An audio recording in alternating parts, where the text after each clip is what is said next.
So here we have topic first law of motion. यहाँ पर हम लोग फर्स्ट लॉ ऑफ मोशन के बारे में जानेंगे कि आखिर फर्स्ट लॉ ऑफ मोशन क्या था, किसने दिया।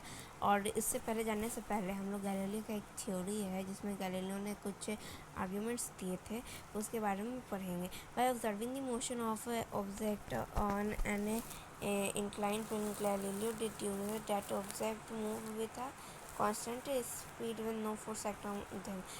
जब गैलीलियो ने एक मोशन को देखा था इंक्लाइन प्लेन पे होते हुए, जब इंक्लाइन प्लेन पे हम लोगों ने किसी ऑब्जेक्ट को मोशन में आते हुए देखा, तो गैलीलियो ने सजेस्ट किया कि कोई भी ऑब्जेक्ट जो रहता है वो कांस्टेंट स्पीड के साथ चलता है जब तक उस पर कोई एक्सटर्नल फोर्स एक्ट नहीं होता है। He observe that when a marble roll down an incline plane. उसने ऑब्जर्व किया जब एक मार्बल बॉल जो रहता है उसको हम लोग इंक्लाइन प्लेन पर रोल कराते हैं तो इस वेलोसिटी इंक्रीज, उसका वेलोसिटी जो रहता है वो इंक्रीज हो जाता है। इन द नेक्स्ट चैप्टर हम लोग अगले चैप्टर में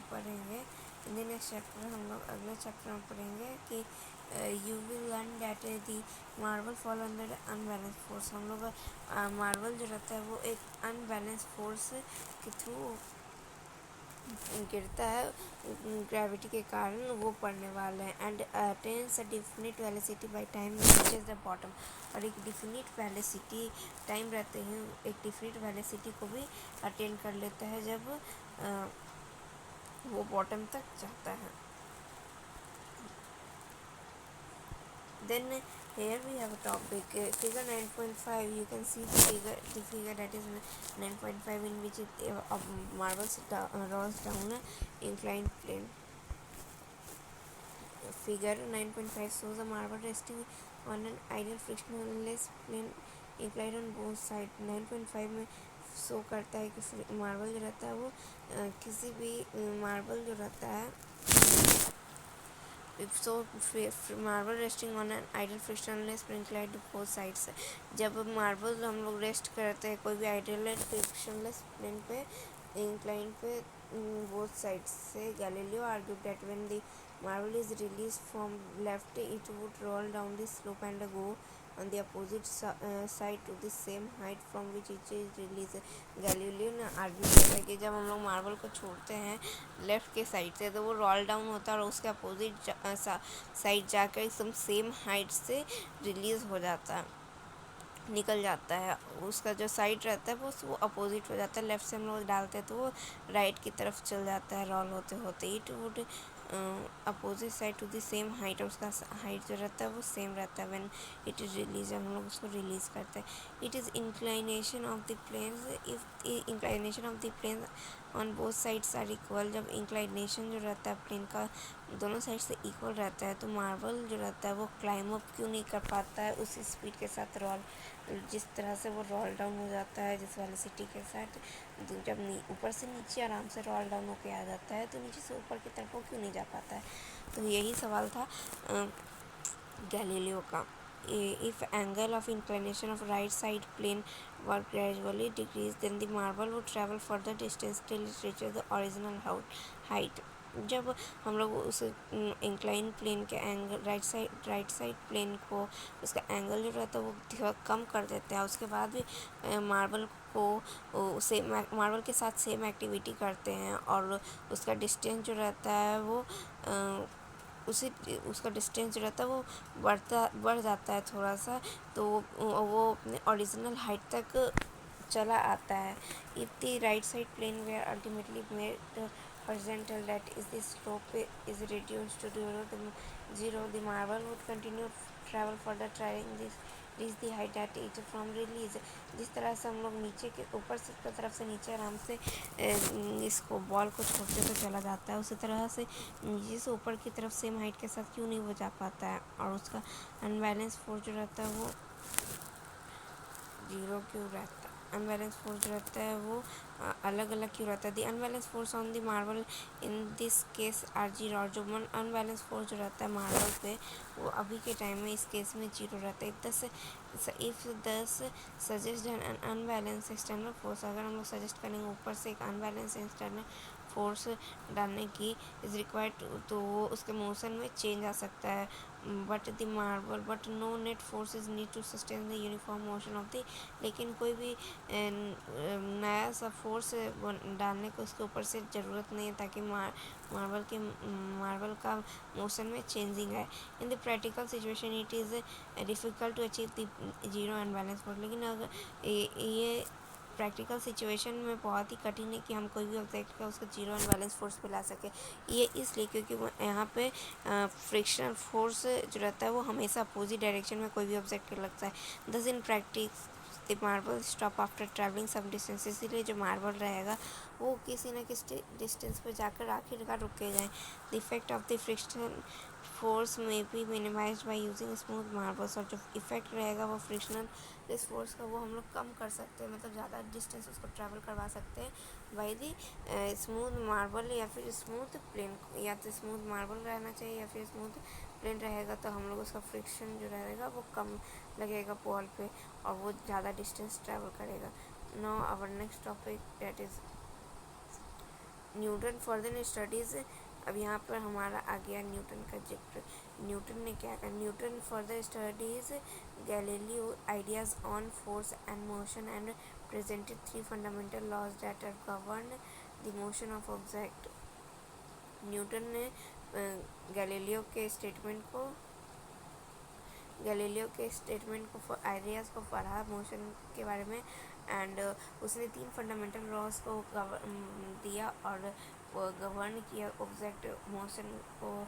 कोई भी ऑब्जेक्ट का जो मोशन रहता है उसको गवर्न किया। The three laws are known as Newton laws of motion, और ये तीन जो लॉज उसने दिया उसको हम लोग न्यूटन लॉ ऑफ मोशन के नाम से जाते हैं। The first law of motion are stated, और पहला जो मोशन है फर्स्ट लॉ ऑफ मोशन जो हम लोग का मेन है वो हम लोग अभी पढ़ने जा रहे हैं। And object remain in a state of rest और यूनिफॉर्म मोशन। कोई भी ऑब्जेक्ट रहता है वो रेस्ट या फिर यूनिफॉर्म मोशन में तब तक रहता है जब तक हम लोग उस पर कोई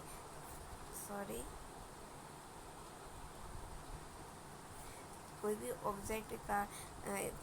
object remain in a state of rest और uniform motion in a straight line unless compared to the change that state by an applied force. कोई भी ऑब्जेक्ट अपना स्टेट ऑफ रेस्ट और मोशन में तब तक रहता है जब तक कोई भी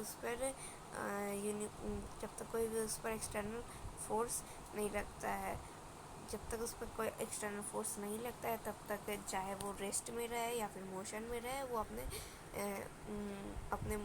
टेंडेंसी को मेंटेन किया रहता है।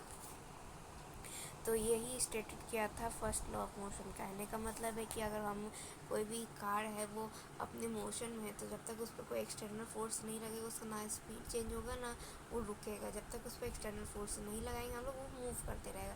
जैसे ही हम लोग एक्सटर्नल फोर्स लगाएंगे तो या तो वो उसका स्पीड इंक्रीज होगा या फिर अगर हम लोग रेस्ट करने वाला मोशन में डालेंगे तो उसका वो अपने रेस्ट पे आ जाएगा। Certain in other words all object change in their state of motion. कोई दूसरे वर्ड में कहा जाए तो कोई भी ऑब्जेक्ट रहता है वो चेंज करता है अपना स्टेट ऑफ मोशन में। जैसे अगर वो रेस्ट में रहेगा तो वो एक ना एक दिन अपना चेंज करेगा, लेकिन तब तक चेंज नहीं करेगा जब तक उस पर कोई अलग से force external force unbalance force नहीं लगेगा। In the quality with the tendency undisturbed object stay at rest और keep moving with the same velocity is called inertia. और उसी टेंडेंसी के साथ कोई भी ऑब्जेक्ट रहता है वो अनडिस्टर्ब रहता है अपने रेस्ट और मोशन में, उसी टेंडेंसी को उसी सेम वेलोसिटी में, उसी को हम लोग इनर्शिया कहते हैं। That is why first law of motion also known as law of inertia. इसीलिए फर्स्ट लॉ ऑफ मोशन को हम लोग लॉ ऑफ इनर्शिया के नाम से भी जानते हैं। Certain experiences that we come across while traveling in a motor car can be explained on the basis of law of inertia। कुछ एग्जाम्पल है या फिर एक्सपीरियंसेस है जो बेस्ड है मोटर कार पर जो कि एक्सप्लेन करेगा बेसिस ऑफ इनर्शिया को। Laws of inertia. We tend to remain at rest when respect to the seat until the driver applied a brake force to stop a motor. We tend to remain at rest with respect to seat. हम लोग एक rest पे रहेंगे seat के, जब तक कि driver जो रहता है वो अप्लाई नहीं